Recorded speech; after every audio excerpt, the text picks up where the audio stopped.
Good evening and welcome to Tootin' with Talia. It is a pleasure to welcome a wonderful guest to my show this evening. His name is Harvey Granite, a good friend of mine, a talented singer and performer, and a beautiful soul. Harvey, thank you for coming onto my show this evening. Absolutely a pleasure. Thank you. How are you? I'm doing well, very well, Great. under the circumstances that we're all Yes. dealing with, doing as We well always as have we to add that right on. got to do that. Yeah. Yeah.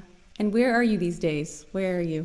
We have a home in the Berkshires, and that's we have decided to hunker down until it's safe to Yeah. go back to the city and where there are things to do in the city again, you know.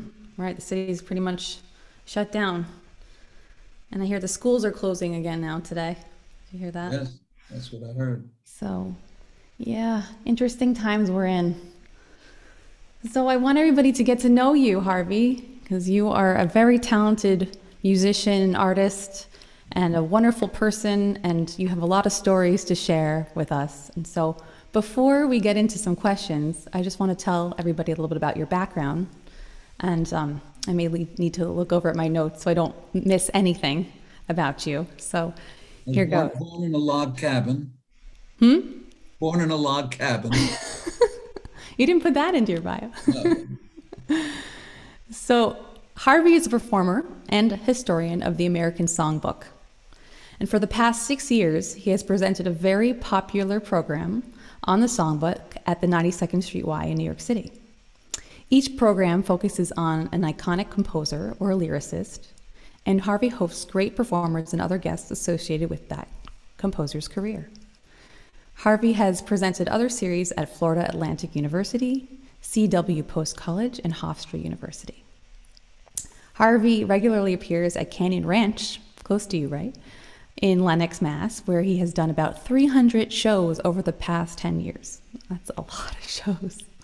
In addition, he has appeared at Lincoln Center, Library for the Performing Arts, Feinstein's at the Regency, the Metropolitan Room, Birdland, and hosts of venues in New York and Florida. He produced four-time Academy Award-winning songwriter Sammy on Broadway in Words and Music, and was invited by Kahn to serve on the board of the Songwriters Hall of Fame. Harvey has collected original letters and manuscripts of some of these composers for many years, and quite recently established the Harvey Granite Collection at the Library of Congress. The collection is highlighted by Gershwin's original manuscript of They Can't Take That Away From Me. And his other life is that of an investment banker. He is a managing director of CSG Partners in New York City. And Harvey graduated from Syracuse University, where he served as chairman of the advisory council of the business school. And Harvey and his wife of many years, Phyllis, they reside in Hillsdale, New York, in the Berkshires. And they have 3 children and 8 grandchildren who are the pride of their lives. And I am very lucky to know your family very well. Cheryl, your daughter, is a good friend of mine and a congregant of Congregation Lador Vador. And we've enjoyed many get-togethers over the years and close friendship. And it's been such a pleasure knowing your family and being with your family and celebrating. We celebrated actually 5 years ago, Thanksgiving together. Do you remember that? That's the first time I think I met you. sure do. That was really nice. So tell us about how you started, when you started singing, performing. At what age did you start getting into music? I always sang. I came from a musical family. My mother, may she rest in peace, had a beautiful voice. My grandfather could have been a cantor, and his father was a cantor uh, in Far Rockaway at a shul out there. And so there was always music in the family, and I was surrounded by the kind of music that I love to this day, which is the American Popular Songbook. And I actually, I'll tell you a cute story. I was on national radio, and when I was, I think it was when I was 9 years old, Oh, wow. there was a program called Uncle Don. And Uncle Don was very well known. It was on every day of the week, and kids who were particularly talented were selected to appear on the show and sing. And I was on this infamous show that when the show was over, Uncle Don thought that he was off the air. And he said to the technician, that should take care of those little bastards. And that was the end of Uncle Don. Uncle Don was Uncle Gone the next day. So, Wow. but I've always been interested in performing. And it was about, I guess it was about 12 years ago. We were vacationing at a spa in Mexico where they had a sing along. And I can't sing quietly. So management heard me and said, how would you like to come back here next year and actually do shows for us? So I started doing that at a resort called Rancho La Puerta in Mexico. And then when we came back home here, I said, gee whiz, if it worked at the spa there, maybe they'd be interested in me at Canyon Ranch, which is a wonderful upscale spa about a half an hour from our home. So they said they had never had live entertainment and they would try it one night. Well, that was 300 performances ago. Wow. And it's been a wonderful experience. And that led me to really want to do a lot more. And so I started doing club work in the city. And I had, because of my collecting, and particularly my collecting of George Gershwin manuscripts and letters, I met Michael Feinstein. And I sent him a recording that I had made. And he sent me a letter and he said, you're pretty good. Do some professional singing. I then didn't see him for about 6 months and bumped into him accidentally at theater at intermission. And he said, so have you been doing singing? I said, yeah. I said, mostly Canyon Ranch and some other resorts. I said, but there's one place that I really, really want to perform. And he said to me, he said, where's that? I said, your club, Feinstein's at the Regency. So he said to me, he said, well, you know, we get big stars and they fill the place. You think you could fill the place? I said, well, I have a big family. So let's try it. And that was the first of 6 appearances there. And and we've remained friends. He's been very helpful to me. Wow. And so that's been good. He is quite a name. He has quite the name and career. And then it's just, you know, I've gone on from there to do these all these other things. The thing I particularly love is the series that I'm doing at 92nd Street Y, because that's given me an opportunity to meet the most wonderful, wonderful people, directors, biographers, stars, all of whom, you know, I invite to my programs there. Yes, I know. gave you a long-winded answer. I know. It was a great answer. It was a great answer. Actually, if you had invited me, maybe it was a couple years back. Yes. And that was such a wonderful experience. You did a Harold Arlen program. Yes, I remember. And it was wonderful. You got to sing Somewhere Over the Rainbow. Yes, you did. Yeah, so thank you for inviting me for that. That was. Oh, you waited 2 years to thank me? I did thank you. But no, I'm going to keep thanking you for it because it was wonderful. Well, we'll do it again, I hope. I hope so. And I can't wait to keep tuning into your show. So now everything's going virtual, right? Because we are in this. It's a very strange, as you know, it's a very strange feeling when you're looking at yourself on a computer and you don't hear applause and you don't hear laughter and you don't get any feedback. It's a sad statement of our times. But if you love what you're doing, you continue to do it. You have to. You don't really have a choice. As you do. Yeah. You know, one thing I love about you as a performer, as a singer, is that when you sing, it's not only that you have a beautiful voice, but you really, really get into the words that you're saying. And I feel that every word means something. And there's always intention with your singing. And it's such a pleasure to watch you and listen to you. You really are in the moment of your words and your songs. That is the nicest compliment that you can give me, seriously. It's true. Talya, I have such respect for the lyricists of the American popular song. I consider them poets of our time and of years past. I mean, some of the stuff is magical, It's true. magical. And you give it magic. Well, You thank bring you. it to life. You Thank do. you. Yeah. If those of you not listen, well, those of you listening now have not heard Harvey, I really urge you to check him out. Check him out now online while you can. Also, if anyone's interested, if you don't mind my giving myself a shameful plug, Oh, please. okay. I have a program tomorrow at noon, 92nd Street Y, online, virtual, on Rogers and Hart. And I have some wonderful guests, and we'll be doing some terrific material. Who are your guests tomorrow? My guest is a seven-time Tony Award-winning producer,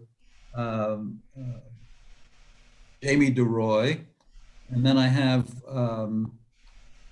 lyricist and director Barry Kleinbord, and I have a man who is known in clubs in the city as the crown prince of supper clubs, Steve Ross, who's Nice. a wonderful singer, pianist, in the style of Bobby Short. I mean, he's really great. And I get a kick because he comes to all my programs.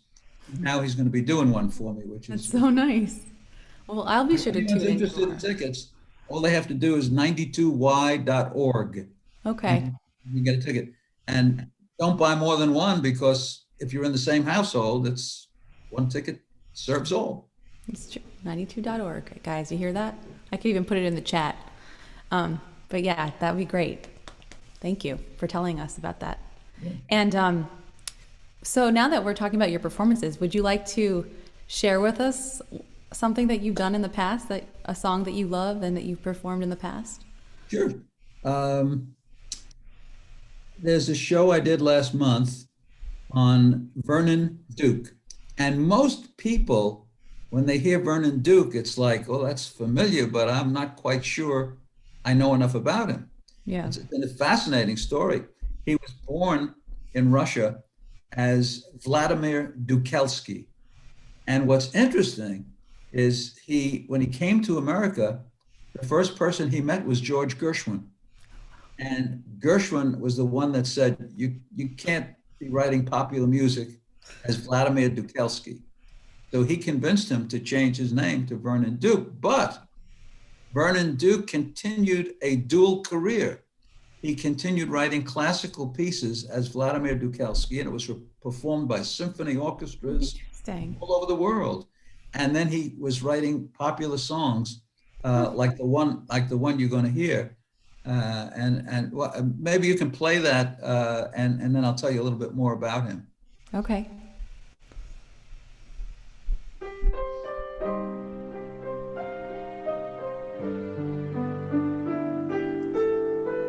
I never knew the charm of spring, never met it face to face. I never knew my heart could sing, never knew the warm embrace till April in Paris. Chestnuts in blossom, holiday tables under the trees,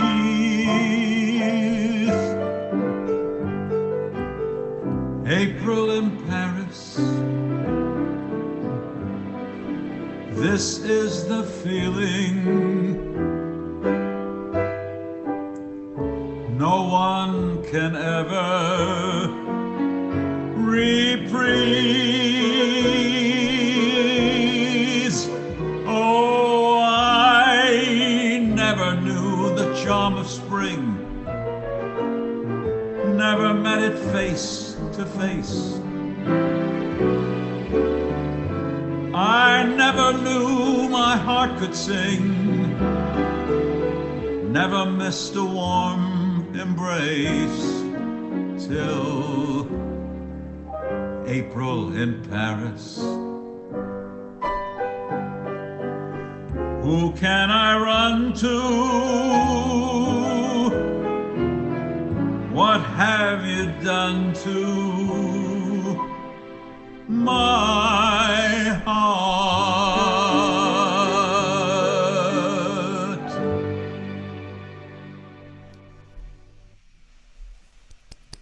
So much expression. That was beautiful. Thank you. Thank you.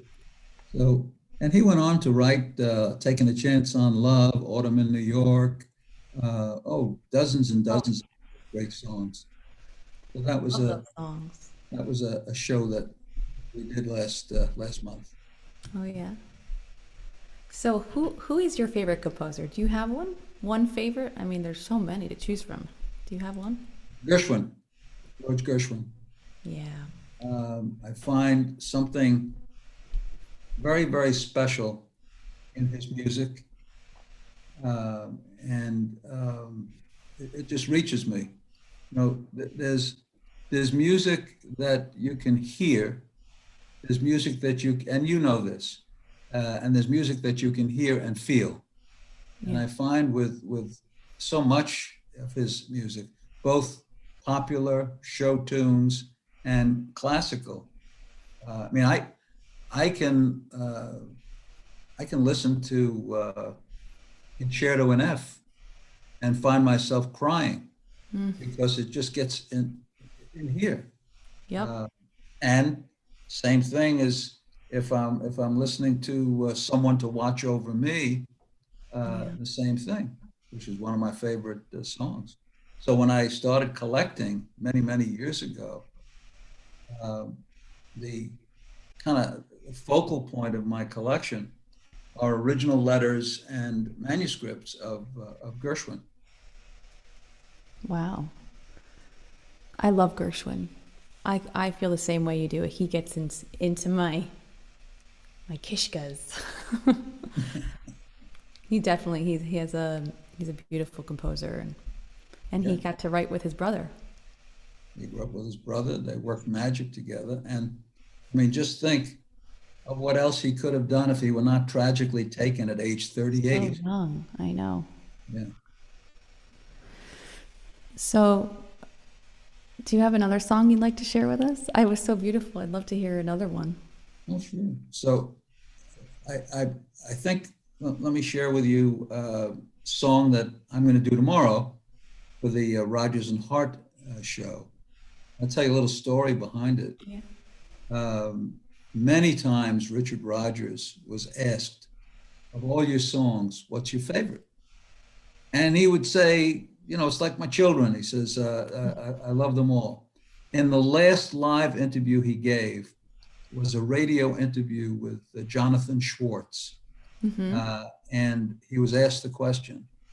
And he finally answered, With a Song in My Heart is my favorite song. So I brought that one. Oh, nice. To share with you.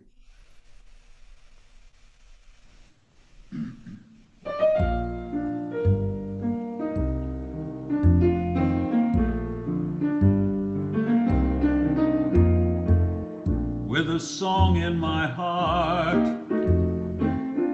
I behold your adorable face. Just a song at the start, and it soon is a hymn to your grace. When the music swells, I'm touching your hand. It tells me you're standing here, and at the sound of your voice, heaven opens its portals to me. Can I help but rejoice that a song such as ours came to be? And I always knew I could live life through with a song in my heart for you.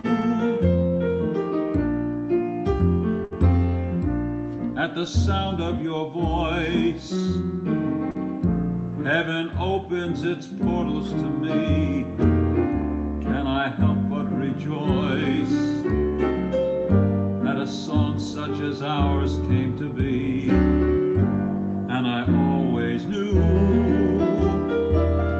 I could live life through with a song in my heart for you.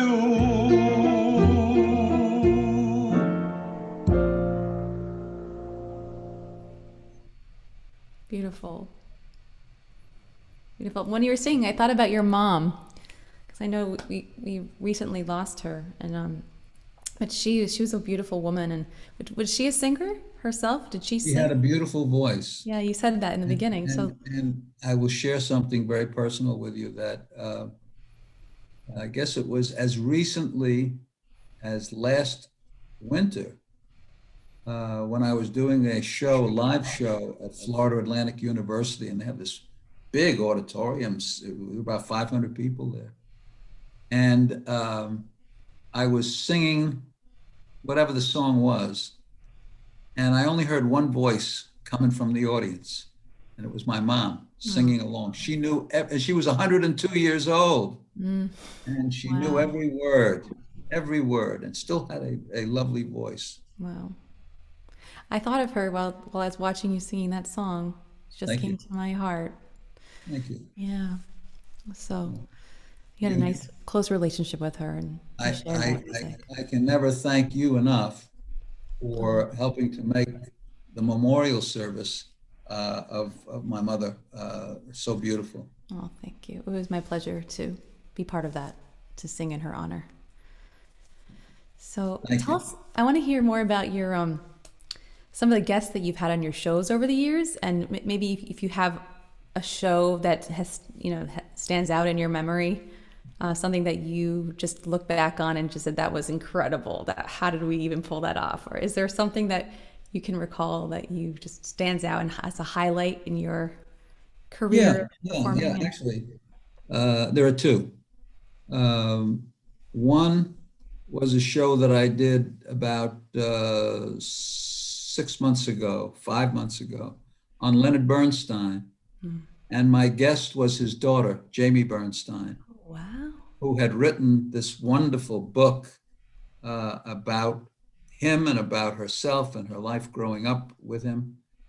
And it was very, and I had called her a week before. I always speak to my guests in advance of doing a show so that they can get the feel of what's going on. And I said, you wrote a very frank book. And when I ask you questions, she interrupted me. She said, you can ask me anything. I said, oh, okay. So it was just a great discussion, a really great interview where I felt like I was a close friend and was sitting with her in her living room and talking. And then, of course, we did some of his wonderful music, and it was great. The other one, which was even more thrilling to me, was I did a program on Marvin Hamlish, and my guest was his widow, who was a charming, charming lady by the name of Terry Hamlish, Terry Blair Hamlish.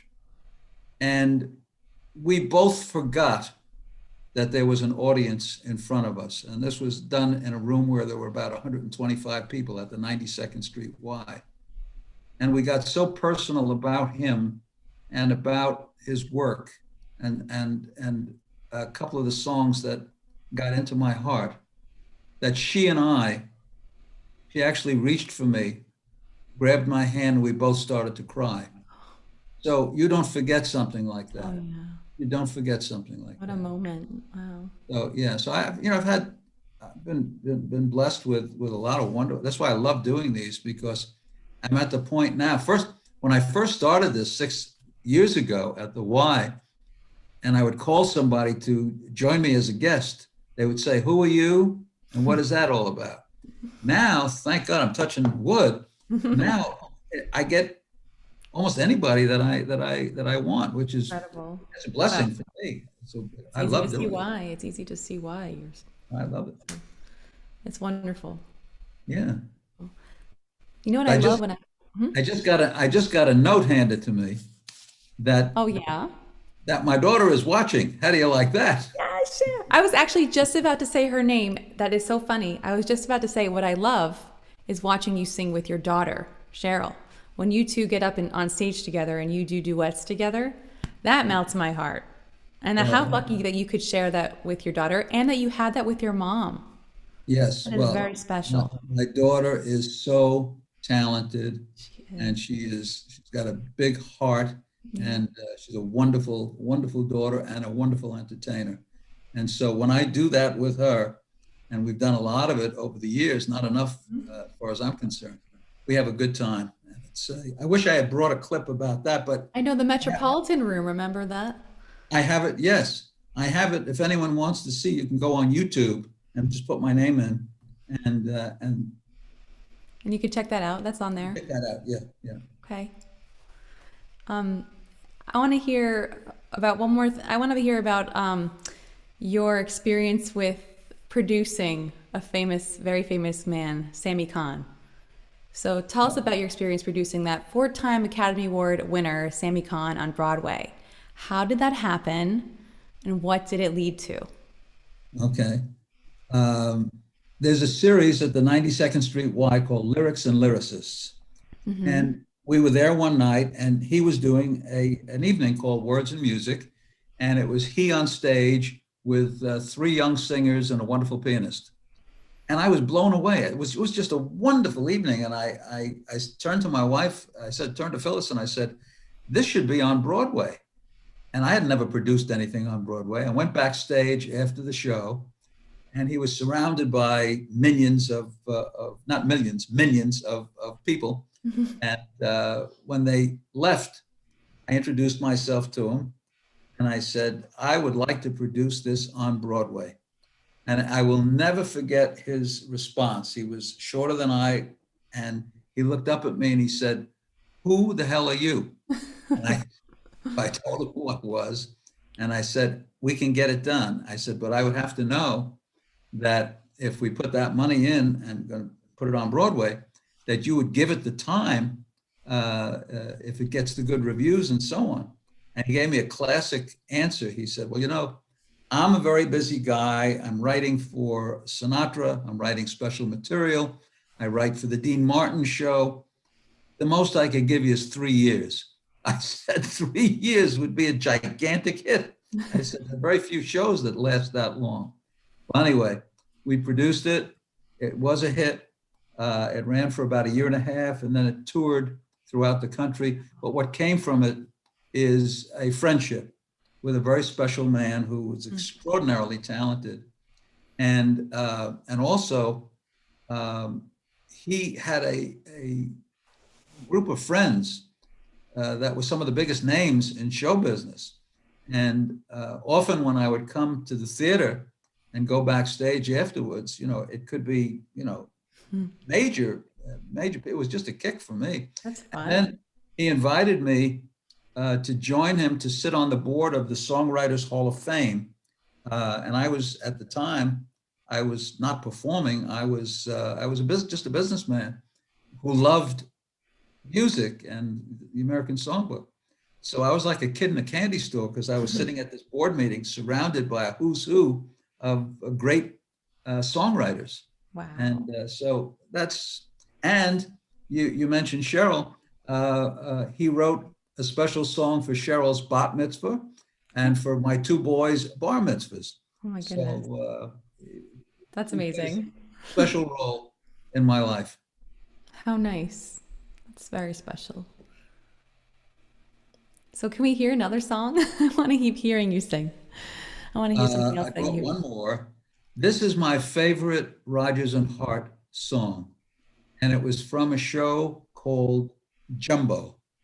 Mhm. And Jumbo was a 1935 musical. It starred Jimmy Durante and Rosie the elephant. And poor Rosie got typecast. That means the only kind of a role she could ever get was as an elephant.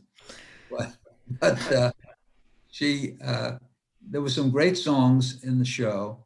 The show, when when it was being produced by Billy Rose, and he Mhm. ran out of money, And he turned to a wealthy Long Island friend of his by the name of Jock Whitney, who put up the money to make sure that the show could get done. It was a huge show. They converted this 3,000 seat theater into a circus atmosphere. And they had tightrope walkers, and they had animal acts, and they had Paul Whiteman's orchestra, and aerialists and ballet and all the rest.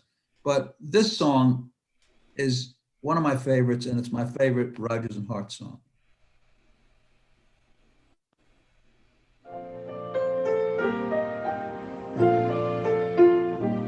My romance doesn't have to have a moon in the sky. My romance doesn't need a blue lagoon standing by. No month of May, no twinkling stars, no hideaway, no soft guitars. My romance doesn't need a castle rising in Spain, or a dance to a constantly surprising refrain. Wide awake, I can make my most fantastic dreams come true. My romance doesn't need a thing but you.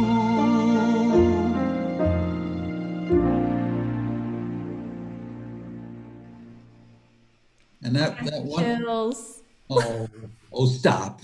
I do. That wonderful It's sticking up. pianist, My hairs are sticking up. that wonderful pianist is Rob Kelly. Yeah, plays- I was going to ask plays- who that He was. plays for me up here in the Berkshires. We do all the Canyon Ranch gigs together, and anything else that I can do up here. He's wonderful. Been very fortunate. How did you meet him? I saw him at a club up here, and took his card and then called him. Very cool. Yeah. This has been such a pleasure. Thank you so much for coming on to the show tonight and sharing with us. Is there anything else that you want to talk about tonight that you want to leave with our listeners? Yes. I want to leave with your listeners the appreciation for this lady that I am talking to, who is one of the nicest, most talented individuals that I have ever met. And I love sharing the services whenever I can. We are tuned in on Friday nights for the high holidays, and you're very important in my family's life. I want you to know that. Thank you so much. Thank you for your words. That means a lot to me. And I've enjoyed being with you every week, pretty much every week, through this whole crazy time that we've had each other, and somehow in this, we're connected this way. Absolutely. So thank you. This has been such a beautiful evening and pleasure listening to you sing and hearing your stories. I feel songs just come to life when you know the background behind them, and the history of the lives of the people who wrote the songs, and it just makes it so much more rich and an enjoyable experience. Not just listening to the song, but understanding the whole background behind it. So it's so much fun. And it really makes me miss theater and just going to shows, and we have to get this vaccine to come out soon so we can continue. You said it. With our normal lives again. From your lips, right. Yes. So with that, I wish you good health, stay well, stay healthy, you and your family. And please let us know of upcoming shows that we could see you in. I know there's one tomorrow.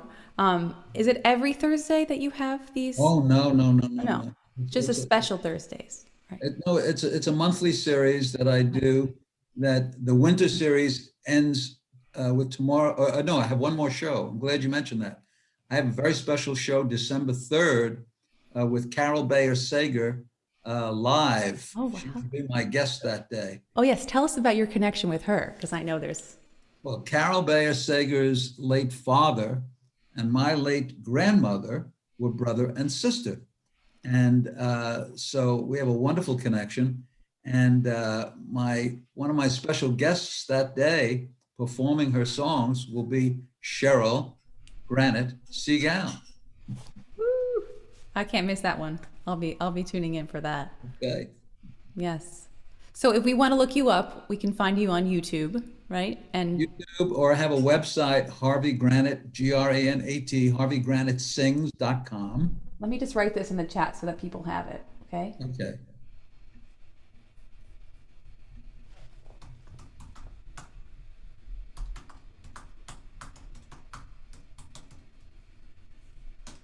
harveygranitesings.com, right? Right. And finding you on YouTube is easy. Just typing in your name. Right. Right. Good. All Well, right. this was great, Talya. Thank you. Thank you so much. This was a pleasure. Till And next time. thank you all for tuning in tonight. Thank you, Harvey. Good night. Good night. And just before we leave, I just wanted to, first of all, thank you, Harvey, for being with us tonight. That was so wonderful to talk to you. You're just a wonderful man and such a talented artist, and I'm so lucky to know you.